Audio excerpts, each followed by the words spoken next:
네, 다시 하루 700명대 확진자가 나온 가운데 특히 종교시설을 중심으로 한 집단 감염이 끊이질 않고 있습니다.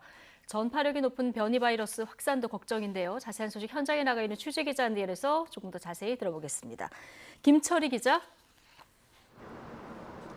네, 서울 송파구의 한 교회에 나와 있습니다. 네, 지금 김 기자가 나가 있는 그 교회에서도 집단 감염이 발생을 한 건데요. 지금 그 교회에 폐쇄 조치가 내려져 있습니까? 네, 이곳 교회에서 첫 확진자가 나온 것은 지난 10일입니다. 제 뒤로 보시면 집합금지 안내문이 붙어 있는 걸 보실 수 있을 텐데요. 지자체는 이 교회를 2주 동안 폐쇄 조치했습니다.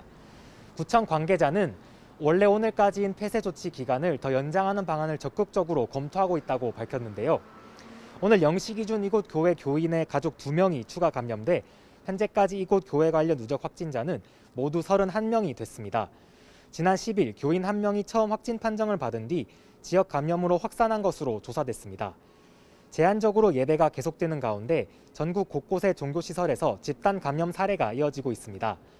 어제 0시 기준 충남 당진시 교회에서 91명, 대전 대덕구 교회에서는 56명의 확진자가 발생하기도 했고요.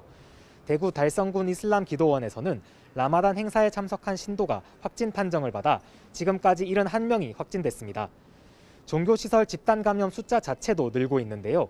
지난 3월 종교시설 집단 감염은 모두 17건 정도였는데 한 달 만에 36건으로 배 이상 늘었습니다. 이번 달 들어서도 현재까지 17건의 집단 감염 사례가 확인됐습니다. 지난 3월 이후 어제까지 종교시설 관련 확진자는 모두 1,800여 명에 이르렀는데 대부분 교회에서 감염이 일어난 것으로 조사됐습니다. 네, 지금 변이 바이러스 확산도 걱정인데요. 지금 상황이 어떻습니까?